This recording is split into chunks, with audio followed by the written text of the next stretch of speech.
নমস্কার। আরও একটি নতুন ভিডিওয় আপনাদের স্বাগত জানাই। আমি শ্রী বিশ্বজিৎ। আজ আমার আলোচনার বিষয় দ্বিতীয়ভাবে Rahu. Rahu in second house, এটি প্রত্যেকটি রাশির জন্যই।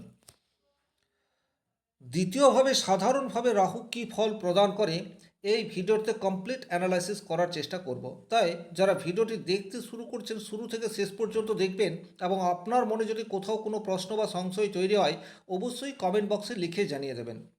আর ভিডিওটি দেখার পর ভালো লাগলে লাইক করার সাথে সাথে বেশি বেশি করে শেয়ার করে দেবেন। চলে আসছি মূল আলোচনায়। দেখুন, রাহু মানেই হচ্ছে চরম অতৃপ্তিকর একটি গ্রহ। রাহু কখনোই সন্তুষ্ট হয় না। সুতরাং রাহু যে ভাবে থাকবে সেই ভাব সম্পর্কিত প্রত্যেকটি বিষয় নিয়ে আপনার মনের মধ্যে ইলুশন, এই বিষয়টি ক্রিয়েট করার চেষ্টা করবে। তাহলে দ্বিতীয় ভাব থেকে আমরা অর্থের বিচার করি, আপনার সেভিংসের বিচার করি। আর এটা খুবই সত্য কথা, কলিযুগের রাজা হচ্ছে রাহু। যদি রাহু আপনার দ্বিতীয়ভাবে শক্তিশালী অবস্থায় থাকে সেক্ষেত্রে কিন্তু রাহুর দশা অন্তর্দশায় আপনি প্রচুর অর্থ পেয়ে যেতে পারেন। কোন দিক থেকে অর্থ পাবেন এটা অন্য প্রশ্ন, কিন্তু রাহু শক্তিশালীভাবে থেকে যদি দ্বিতীয়ভাবে থাকে তাহলে কিন্তু রাহুর দশা অন্তর্দশায় আপনি জিরো থেকে হিরো এটা হয়ে যেতে পারেন। প্রচুর অর্থ বিভিন্ন দিক থেকে আপনার চলে আসতে পারে। আবার একই রকমভাবে রাহু যদি দুর্বল হয় সেক্ষেত্রে কিন্তু আপনি যথেষ্ট উইক হয়ে যাবেন। আর্থিক দিক দিয়ে রাহুর দশা অন্তর্দশায় জীবনে প্রচুর বাধা বা প্রবলেমের সম্মুখীন এটাও আপনাকে হতে হবে। তাহলে এখানে মূল যে কোশ্চেন চলে আসছে সেটা, রাহু আপনাকে শুভ ফল দেবে নাকি অশুভ ফল দেবে এটা বোঝা। দেখুন, এই বিষয়টা বোঝা মোটেই কঠিন কিছু নয়। প্রথমত আপনি দেখবেন আপনার রাহু যে রাশিতে রয়েছে সেই রাশির অধিপতি গ্রহ কোথায় রয়েছে। যেমন এখানে আমরা মেষ লগ্ন ধরে বলার চেষ্টা করছি, তাহলে এখানে বৃষ রাশিতে রাহু অবস্থান করে রয়েছে। বৃষ রাশির অধিপতি গ্রহ হচ্ছে শুক্র। সুতরাং মেষ লগ্ন সাপেক্ষে দ্বিতীয় রাহু। আর শুক্র যদি ভালো একটা জায়গায় অবস্থান করে, সে মীন রাশিতে অবস্থান করতে পারে, বৃষ রাশিতে অবস্থান করতে পারে, তুলা রাশিতে অবস্থান করতে পারে। অর্থাৎ যে রাশিতে শুক্র কমফোর্ট মনে করবে সেই রাশিতে যদি শুক্র অবস্থান করে এবং শুক্র একটা ভালো ডিগ্রি নিয়ে অবস্থান করে, রাহুর দশা অন্তর্দশায় আপনার জীবনের গ্রাফ সেটা পাল্টে যাবে।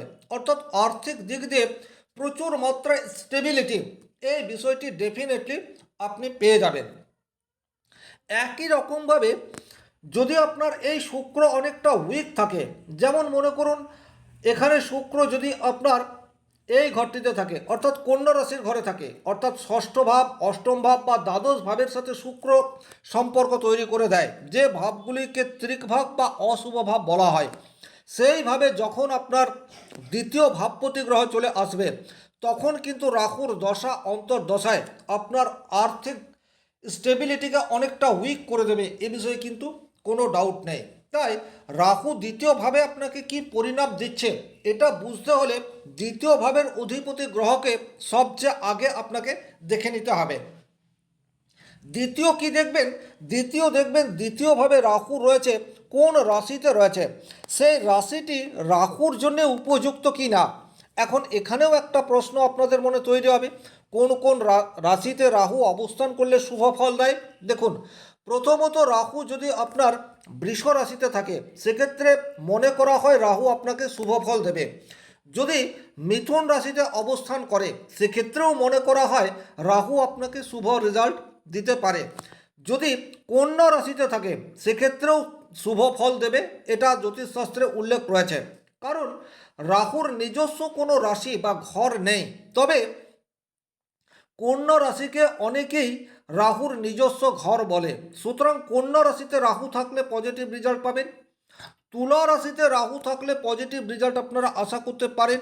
আবার কুম্ভ রাশি বা মকর রাশিতে অর্থাৎ শনির দুটি রাশিতে যদি রাহু অবস্থান করে সেক্ষেত্রেও কিছু পজিটিভ রেজাল্ট আপনারা আশা করতে পারেন। এবারে আপনাদের অনেকেরই কিন্তু এই ঘরগুলিতে রাহু অবস্থান করে রয়েছে অথচ জীবনে প্রচুর প্রবলেম। এটা কেন হয়? দেখুন, রাহু একই সাথে আপনাকে একাধিক পরিণাম দেবে। কোনো একটা জায়গাতে পজিটিভ রেজাল্ট দেবে, আবার কোনো একটা জায়গাতে অত্যন্ত নেগেটিভ রেজাল্ট দেবে। এই বিষয়টিকেই আপনাদেরকে বুঝতে হবে। তাহলে এই বিষয়টি হবে কেন? তার কারণ হচ্ছে রাহুর 5টি দৃষ্টি রয়েছে, বা রাহু যেভাবে অবস্থান করবে সেই ভাব থেকে 5টি ভাবে তার প্রভাব বিস্তার করার চেষ্টা করবে। তাহলে এখানে যেহেতু আমি এখানে মেষ লগ্ন ধরে আলোচনা করার চেষ্টা করছি, ধরে নেওয়া যাচ্ছে যে শুক্র অর্থাৎ যে বৃষ রাশির অধিপতি গ্রহ, সে ভালো জায়গাতে রয়েছে, অর্থাৎ সপ্তমভাবে অবস্থান করে রয়েছে। অর্থাৎ এই জায়গাতে তুলা রাশির ঘরে শুক্র রয়েছে। তাহলে আমরা এই শুক্রকে বলবান শুক্র বলবো, বা এখানে শুক্র দ্বাদশভাবে অবস্থান করে রয়েছে, অর্থাৎ মীন রাশির ঘরেও অবস্থান করে রয়েছে, সেক্ষেত্রেও শুক্রকে আমরা বলবান বলবো। বা শুক্র যদি এখানে ধরুন কুম্ভ রাশির ঘরে অবস্থান করে, সেক্ষেত্রেও শুক্রকে আমরা বলবান বলবো। তাহলে এখানে রাহুর রেজাল্ট কি হবে? রাহু আপনাকে রাহুর দশা অন্তর্দশায় আর্থিক দিক দিয়ে চরম সুবিধা বা আর্থিক দিক দিয়ে স্টেবল করার চেষ্টা ডেফিনেটলি করবে, এ বিষয়ে কোনো ডাউট নেই। তাহলে আপনি দ্বিতীয়ভাবে যে আর অর্থের বিচার করা হয়, সেই জায়গায় রাহু আপনাকে পজিটিভ রেজাল্ট দিচ্ছে। একই রকমভাবে দ্বিতীয় ভাব থেকে বাক্যের বিচার করা হয়, তাহলে আপনার কথার মধ্যে একটা মাধুর্য, এই বিষয়টি ক্রিয়েট হয়ে যাচ্ছে। দ্বিতীয় ভাব থেকে পরিবার পরিজনের বিচার করা হয়, সেক্ষেত্রেও রাহু আপনাকে পজিটিভ রেজাল্ট দেওয়ার চেষ্টা করছে। কিন্তু রাহুর দৃষ্টি, এটা আপনাকে বুঝতে হবে, রাহুর পঞ্চমভাবে দৃষ্টি রয়েছে। তাহলে মেষ লগ্ন সাপেক্ষে রাহু যদি আপনার বৃষতে রয়েছে, পঞ্চম দৃষ্টি সরাসরি আপনার ষষ্ঠ ভাবের উপর পড়বে। ষষ্ঠ ভাব থেকে রোগের বিচার করা হয়। এখানে রাহু উচ্চস্থ অবস্থায় রয়েছে, ডেফিনেটলি এই রাহু আপনাকে আর্থিক জায়গায় স্টেবিলিটি, এই বিষয়টি দেওয়ার চেষ্টা করছে।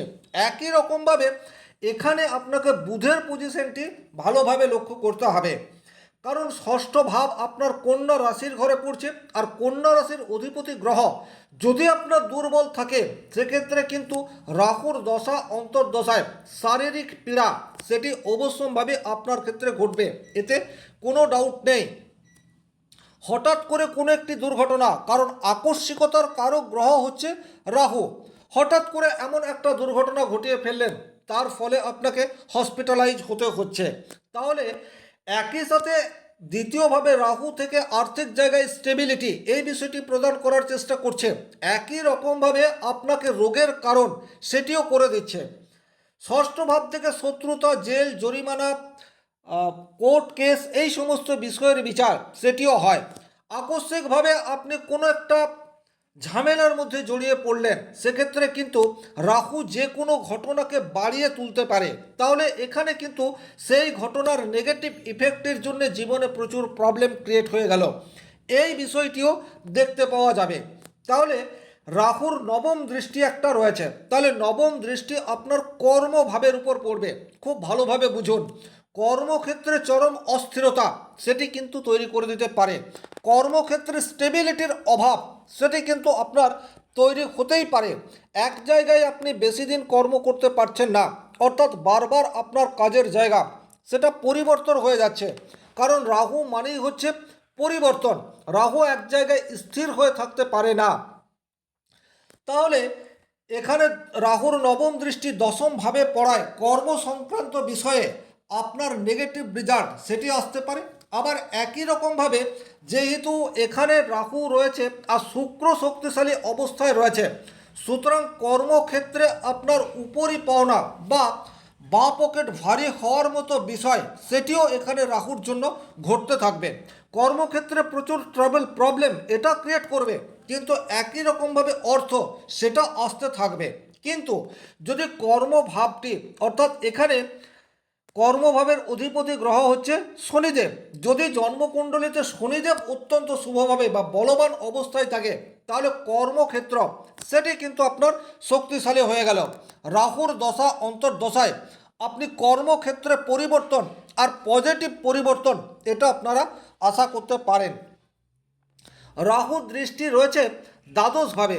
দ্বাদশ ভাব মানে হচ্ছে আপনার লগ্নের উপর, যদি দ্বিতীয়ভাবে রাহু থাকে, সুতরাং এখানে আপনার লগ্নের উপর তার একটা প্রভাব রয়েছে। এখন লগ্নপতি যদি দুর্বল থাকে সেক্ষেত্রে কিন্তু রাহুর দশা অন্তর্দশের শারীরিক পীড়া এই বিষয়টি আপনার ক্রিয়েট হতে পারে। আবার একই রকমভাবে রাহুর প্রভাব দ্বিতীয় ভাবের উপরেও থাকছে, তাহলে আর্থিক জায়গাকে নিয়ন্ত্রণ সেটাও রাহু করবে। এবারে আপনাদের মনে প্রশ্ন যে রাহু পজিটিভ রেজাল্ট দেবে না নেগেটিভ রেজাল্ট দেবে, এটা আমরা খুব সহজে কিভাবে বুঝবো? Very simple. রাহু যে রাশিতে অবস্থান করে রয়েছে সেই রাশির অধিপতি গ্রহকে দেখে নেবেন, যদি শক্তিশালী থাকে সেক্ষেত্রে রাহুর পজিটিভ রেজাল্ট আপনারা আশা করতে পারেন। রাহু যে ভাবে দৃষ্টি দিচ্ছে সেই ভাবের অবস্থান, সেই ভাবের ভাবপতি গ্রহ সে কেমন রয়েছে তার উপর নির্ভর করবে সেই ভাব সম্পর্কিত বিষয়ে রাহু আপনাকে পজিটিভ রেজাল্ট দেবে নাকি নেগেটিভ রেজাল্ট দেবে। এই বিষয়টি যদি আপনারা বুঝতে পারেন সেক্ষেত্রে কিন্তু রাহু আপনাকে দ্বিতীয়ভাবে এক্স্যাক্টলি কোন ক্ষেত্রে পজিটিভ রেজাল্ট দেবে আর কোন ক্ষেত্রে নেগেটিভ রেজাল্ট দেবে এটি সহজেই অনুমান করতে পারবেন। তবে আমি ব্যক্তিগতভাবে যত জন্মকুণ্ডলী বিশ্লেষণ করেছি প্রত্যেকটা জন্মকুণ্ডলীতে একটা কমন বিষয় রয়েছে, রাহু একই সাথে একই মানুষকে পজিটিভ রেজাল্টও দেয় এবং নেগেটিভ রেজাল্টও দেয়। তাহলে এই ছিল এই ভিডিওটির মূল আলোচ্য বিষয়। যদি ভিডিওটি ভালো লাগে সেক্ষেত্রে লাইক করবেন, কোথাও কোনো প্রশ্ন বা সংশয় থাকলে কমেন্ট বক্সে লিখে জানাবেন, আর চ্যানেলে নতুন হয়ে থাকলে সাবস্ক্রাইব করে পাশে থাকা অল নোটিফিকেশন বেল আইকনটি প্রেস করে দিন। আজকের মতো বিদায় নিচ্ছি, ভালো থাকুন, সুস্থ থাকুন, ধন্যবাদ।